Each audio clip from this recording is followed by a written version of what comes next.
아이덴치과 교정과 전문의 이예슬 원장입니다. 오늘은 교정치료를 시작하시려는 분들께 아니면 교정치료에 관심이 있는 분들을 대상으로 해서 교정에 관련하여 교정을 시작하기 전에 궁금한 사항들에 대해서 Q&A를 준비해 보았습니다. 교정은 일단 부정교합이 있는 경우에 있어서 교정치료를 하게 되는데, 부정교합의 종류에 따라서 교정치료를 시작해야 되는 적절한 시기가 좀 달라집니다. 보통은 이제 윗턱뼈와 아래턱뼈의 그 뼈의 골격 관계를 기준으로 했을 때 1급, 2급, 3급으로 나누거든요. 그래서 1급은 윗턱, 아래턱의 위치가 앞뒤에서 봤을 때 전후방적으로 괜찮은 경우, 2급은 윗턱이 더 많이 나오거나 아래턱이 더 들어간 경우, 혹은 둘 다인 경우, 3급은 윗턱이 뒤로 들어가거나 아래턱이 앞으로 나온 경우, 그리고 둘 다인 경우. 그러니까 2급은 흔히 말하는 돌출이나 우턱 같은 경우라고 보시면 될 것 같고요. 3급은 이제 주걱턱이라고 보시면 될 것 같아요. 그래서 1급의 경우에는 뼈의 앞뒤 위치가 특별하게 문제가 없기 때문에 대부분은 영구치열기, 그러니까 유치가 다 빠지고 나서 영구치가 다 나는 시기에, 그 이후에 뭐 청소년기 이후, 성인기 이후 그때 시작하셔도 괜찮고요. 그 다음에 2급 같은 경우에는 보통 이제 윗턱을 많이 못 자라게 하고 아래턱을 더 잘 자라게끔 하는 성장 치료를 같이 하는 게 좋은데요. 보통은 그 시기를 최대 성장기 직전, 성장 가속기라고 해서 이제 키가 많이 크려고 하는 그 시점에 시작을 합니다. 그래서 보통 초등학교 고학년 때쯤이라고 대략적으로 생각해 주시면 될 것 같아요. 아이마다 키가 크는 시기가 다 다르기 때문에 딱 정확히 언제라고 말씀드릴 수는 없지만 대략 초등학교 고학년 정도라고 생각하시면 될 것 같고, 남자애들보다 여자아이들 친구들이 1, 2년 정도 더 빠르다고 보시면 될 것 같고요. 그리고 3급 같은 경우에는 이제 아래턱이 많이 못 자라도록 막아주고 윗턱을 더 잘 자라도록 이제 잡아주는 그런 성장 교정 치료를 해야 되는데, 아래턱이 많이 못 자라게 막아주는 치료는 일찍 시작하면 할수록 좋아요. 아래턱을 자라게는 하기는 어렵지만 앞으로 자라려는 아래턱을 조금 아래쪽으로 자라게끔 해서 턱의 돌출이 덜해 보이게끔 하는 효과를 주는 건데, 아래턱 같은 경우는 얼굴 뼈들 중에서도 좀 늦게까지 자라는 편이거든요. 그래서 그런 치료는 이제 일찍 시작해서 마지막까지 지켜보는 기간도 길게 가져간다고 생각하시면 될 것 같아요. 그래서 1급, 2급, 3급의 경우마다 시작하는 시기가 다르고, 특히 3급 같은 경우에는 보통은 유치 앞니가 빠지고 영구치 앞니가 4개 정도 나는 시기, 초등학교 한 1, 2학년 때쯤이라고 생각하시면 될 것 같아요. 만으로 7살, 8살 때쯤 시작하는 게 너무 늦지 않게 시작하는 거다라고 보시면 될 것 같고요. 만약에 유치 때부터도 앞니 위아래가 거꾸로 몰린다 그러면은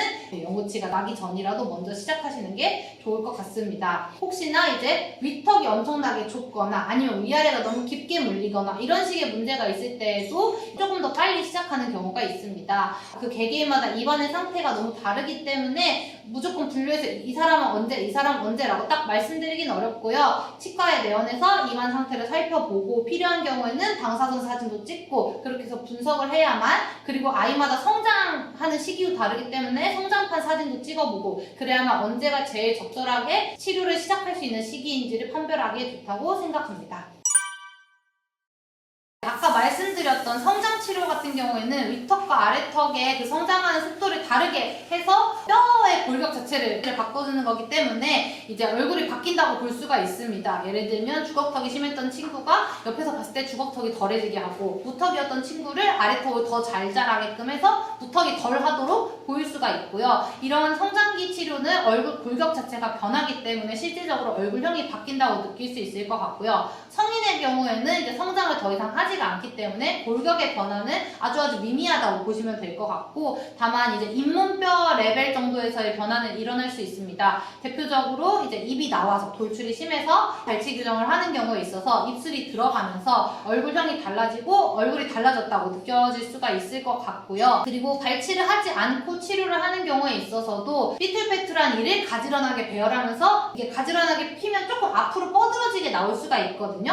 그런 경우에는 입술이 더 나왔다고 느껴질 수 수가 있고, 혹은 이를 전체적으로 뒤로 미는 치료를 하면은 또 입술이 들어가면서 또 얼굴형이 바뀌었다고, 인매가 바뀌었다고 느껴질 수가 있을 것 같습니다. 그래서 제가 말씀드린 지금까지의 변화는 실제적으로 뼈나 치아가 움직이면서 간단한 조직, 경조직에서의 변화가 느껴지는 거고요. 실제적으로 치아나 뼈가 많이 움직이지 않더라도, 예를 들면 우리가 살이 좀 빠지거나 좀 살이 붓거나 해서 연조직의 변화가 생기는 경우에도 우리가 얼굴형이 바뀌었다고 느끼는데, 대체적으로 교정치료, 붙이는 브라켓 교정치료를 하게 되면 초반에는 조금 찔리고 아프고, 그러다 보니까 식사를 제대로 좀 못하게 되면서 조금 살이 빠져가지고 얼굴형이 좀 바뀌었다고 느껴지는 경우도 있고요. 아니면은 이제 장치가 붙어있기 때문에 얼굴 근육, 특히 입술 주변에 이런 근육들을 움직이는 게 어색해지면서 표정이나 이런 게 쓰는 것도 좀 바뀔 수가 있거든요. 그런 거에 의해서 얼굴이 바뀌었다고 느껴지실 수는 있을 것 같습니다. 교정하면 치열이 더 망가지는 경우는 사실 거의 없다고 보시는 게 맞을 것 같고요. 교정치료라고 하는 거는 일반적으로 이제 악궁의 위치에 맞게 치아가 제자리에 있도록, 높낮이가 제 위치에 있도록 맞추는 게 이제 교정치료의 기본 중에 기본이기 때문에, 교정을 하면서 치열이 망가진다고 느끼는 경우는 거의 없을 것 같습니다. 근데 아마 그렇게 생각하시는 이유는 환자분이 원하는 교정치료를 통해서 얻으려고 하는 무언가를 이제 교정의가 이루어주지 못했기 때문에 그렇게 느끼는 것 같아요. 예를 들면 일을 가지런하게 하는 것 외에도 나는 허들어지지 않고 좀 섰으면 좋겠는데 그게 안 맞는다든지, 치아를 배열하면서 잇몸이 좀 안 보이게끔 하고 싶은데 잇몸이 잘 보이게끔 교정이 된다든지, 이런 식으로 환자분께서 원하시는 사항을 교정하면서 그게 다 이루어지지 않았을 때 그렇게 생각이 드실 수 있을 것 같고요. 그렇기 때문에 교정을 시작하기 전에 상담하는 데 있어서 교정의한테 원하시는 사항, 교정을 통해서 어떻게 하고 싶다, 이런 거를 정확하게 말씀을 해주시는 게 좋고, 교정치료를 통해서 모든 게 다 완벽하게 될 수가 없어요. 특히 성인 교정의 경우에는 골격이 이미 정해져 있고 양악수술을 하지 않는 이상 골격은 바뀌지가 않기 때문에, 교정치료는 이제 잇몸뼈와 치아 정도 레벨에서의 움직임이기 때문에 골격이 차이가 나는데 치아로 절충해서 맞추는 경우가 대부분이거든요. 그래서 완벽하게 이상적인 교합이나 이상적인 신비를 다 달성하기가 어려운 경우들이 생각보다 많습니다. 그래서 그 여러 가지 제한 사항들을 고려했을 때 그래도 이것만큼은 해주셨으면 좋겠다 하고 원하시는 거를 이제 잘 말씀을 해주시고, 그리고 교정하는 중에도 이제 교정치료는 한 번에 끝나는 게 아니라 여러 해에 걸쳐서 한 달에 한 번씩 계속 내원을 하시면서 조금씩 치아가 움직여지는 과정이기 때문에, 과정을 보면서 이거는 이렇게 됐으면 좋겠어요, 입이 너무 나오지 않았으면 좋겠어요, 뭐 치아를 너무 많이 안 다듬었으면 좋겠어요, 이런 식으로 원하는 사항을 말씀을 해주시면 치료 중에도 최대한 반영해서 해드릴 수가 있기 때문에, 교정치료를 하는 거에 있어서 지속적인 관심을 가지고 확인을 하고 이제 교정의와 충분하게 의견을 나누면서 진행을 하시는 게 좋다고 생각이 듭니다. 뼈가 움직이는 거라고 생각하면 무섭다고 말씀을 해주셨는데, 실제적으로 뼈가 진짜 움직인다기보다는 이제 치아가 움직이는 기전이 어떻게 되는지 간단하게 설명을 드리자면, 잇몸뼈 속에 이제 치아가 박혀 있는데요. 뼈들 사이에 치아가 있다고 생각을 하시면, 만약에 이 치아가 이렇게 움직여진다고 생각을 했을 때 치아의 뿌리에 이쪽에 뼈가 닿는 면이 있고, 치아의 그 잇몸뼈 중에 치아 뿌리랑 가깝게 닿는 면이 있을 거 아니에요. 이 면과 면을 생각을 해봤을 때 만약에 치아가 이쪽으로 움직인다, 그러면 여기에 있는 뼈들은 아주 마이크로한 관점에서 이런 표면이 파괴가 되고요, 이 치아의 표면 부분이 더 생긴다고 보시면 될 것 같아요. 그래서 실제적으로 치아가 이렇게 가는 게 아니라 이렇게 파괴되고 만들어지고 파괴되고 만들어지고 파괴되고 만들어지고, 대략적으로 이런 기전이라고 생각해 주시면 될 것 같고요. 근데 이런 기전 자체가 우리가 느껴지기에 통증을 항상 느끼진 않아요. 어느 정도 역치 이상의 통증만을 느끼는데요. 치아를 이동시키는 교정력은 그 역치보다 작은 경우에도 치아가 움직여지긴 하거든요. 그래서 교정을 하는 내내 엄청 치아가 아프게 느껴지지는 않고, 보통 한 달에 한 번 내원을 하시면 치료받고 나서 3, 4일 정도 불편하다고 생각이 드시면 됩니다. 통증에 대해서 느껴지는 정도는, 통증에 대해서 예민하게 받아들여지는 그 정도가 사람마다 너무 달라가지고 딱 어떻게 정형화돼서 말씀드릴 수는 없는데요. 일반적으로는 아파 죽겠다 이 정도까지는 아니고요. 치아가 조금 느슨하고 흔들리는 것 같은 느낌이 들고, 똑같이 씹어도 조금 더 안 씹히고 아픈 듯한 느낌이 들고, 약간 조금 예민해진 느낌이 든다, 이 정도의 통증이라고 생각하시면 생각해 주시면 될 것 같습니다. 안 아픈 방법은 일단 교정을 하는 데 있어서 무조건 힘을 세게 한다고 교정이 빨리 잘 되는 것도 아니고, 아까 말씀드렸던 것처럼 이제 우리가 느끼지 못하는 일정 레벨 이하의 힘에서도 치아는 움직여지기 때문에요. 교정하는 사람들이 힘을 적절하게 잘 조절해서 하는 경우도 있고, 만약에 혹시 통증 때문에 불편하시면은 진통제 드시는 것도 상관은 없으신데 이제 용법에 맞춰서 잘 드셔주시면 되고, 일반적으로 그 아세트아미노펜 계열, 그러니까 타이레놀 계열의 약이 치아 이동 속도에 영향을 덜 준다고 알려져 있어서요. 우리가 보통 많이 먹는 이부프로펜이나 그런 엔세이드 계열보다는 아세트아미노펜 계열의 진통제를 드시면은 치아 이동 속도에 영향을 덜 주면서 진통 효과를 얻을 수 있습니다.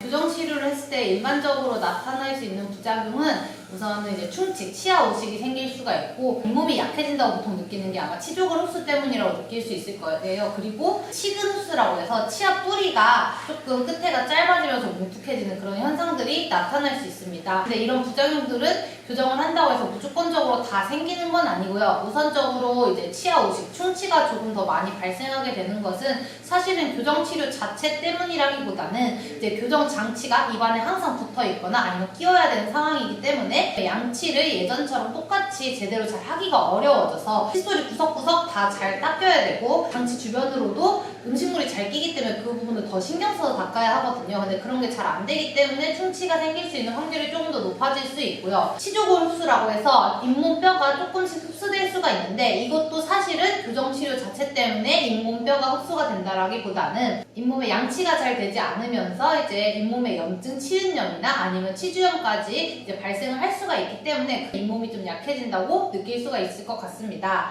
그리고 치아 뿌리가 짧아지는 거는 이제 교정 치료를 했을 때 대부분의 환자들에게서 아주 약하게 조금씩 나타나는 현상인데요. 보통은 이제 치아 뿌리 끝이 이렇게 뾰족하게 끝이 나는데, 이 끝에 뾰족한 부분이 살짝 뭉툭해지는 정도로는 유지를 하거나 사용하는 데 있어서 거의 지장이 없어요. 전혀 지장이 없다고 보시면 될 것 같고, 근데 이제 아주 드물게 뿌리가 좀 많이 흡수되는 경우가 있어요. 그런 경우에는 이제 아무래도 치아를 치지 않은 부분이 짧아지기 때문에 조금 저희가 눈여겨보고 조심해서 치료를 해야 되고, 앞으로 관리를 하는 데 있어서도 신경을 써야 하는데요. 이거는 사실은 예측하기는 쉽지가 않아요. 그래서 교정 치료를 해봐야만 이 치아가 뿌리가 짧아지는지 아닌지를 주기적으로 방사선 사진을 찍으면서 모니터링을 해야 알 수가 있고요. 근데 다만 치료를 시작하기 전에 조금 더 이 치아는 더 조심해야겠다라고 의심을 할 수 있는 경우는, 예전에 외상, 다쳤던 치아가 있다든지, 아니면은 치아 끝이 이렇게 많이 휘어져 있는 치아들이 있어요. 아니면은 너무 가늘고 얇은 형태의 뿌리라든지, 그런 경우에는 조금 더 치근 흡수가 많이 일어날 수가 있기 때문에 그런 경우에 있어서는 조금 더 저희가 모니터링을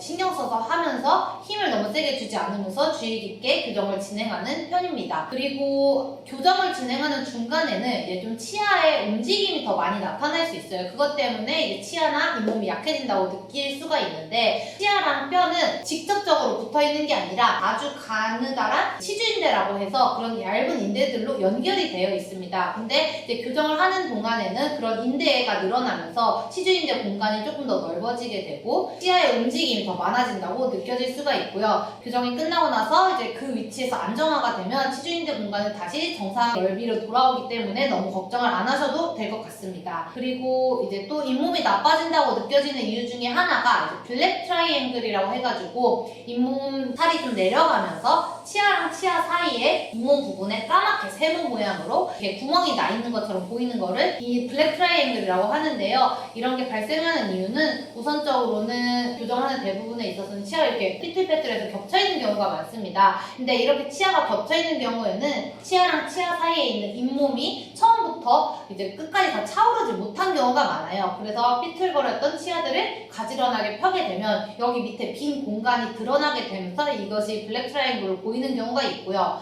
두 번째는 이제 치아가 삐뚤빼뚤하거나 아니면은 이제 양치가 처음에 잘 되지 않았을 경우 잇몸이 부어서 그런 블랙 트라이앵글이 있을 정도로 원래 잇몸이 좋지 않았는데 그게 잇몸 살이 부어서 티가 안 나다가 이제 교정을 하게 되면 한 달에 한 번씩 주기적으로 병원을 오게 되고 오실 때마다 특별한 일이 없으면 저희가 간단하게 이제 스케일링을 해드리는데 그렇게 하면서 잇몸에 부었던 염증들이 조금 가라앉으면서 블랙 트라이앵글이 조금 더 티가 나는 그런 경우도 있습니다. 그래서 이런 여러 가지 이유로 치아나 잇몸이 약해진다고 느낄 수가 있을 것 같은데 교정 치료 자체만으로 그런 치아나 잇몸에 무리가 될 정도로 약해지지는 않는다라고 생각이 듭니다. 오늘은 이렇게 교정 전에 궁금한 사항들에 대해서 Q&A 1편을 준비해 보았고요. 앞으로도 2편, 3편도 나올 예정이니까 많은 관심과 시청 부탁드리겠습니다. 감사합니다.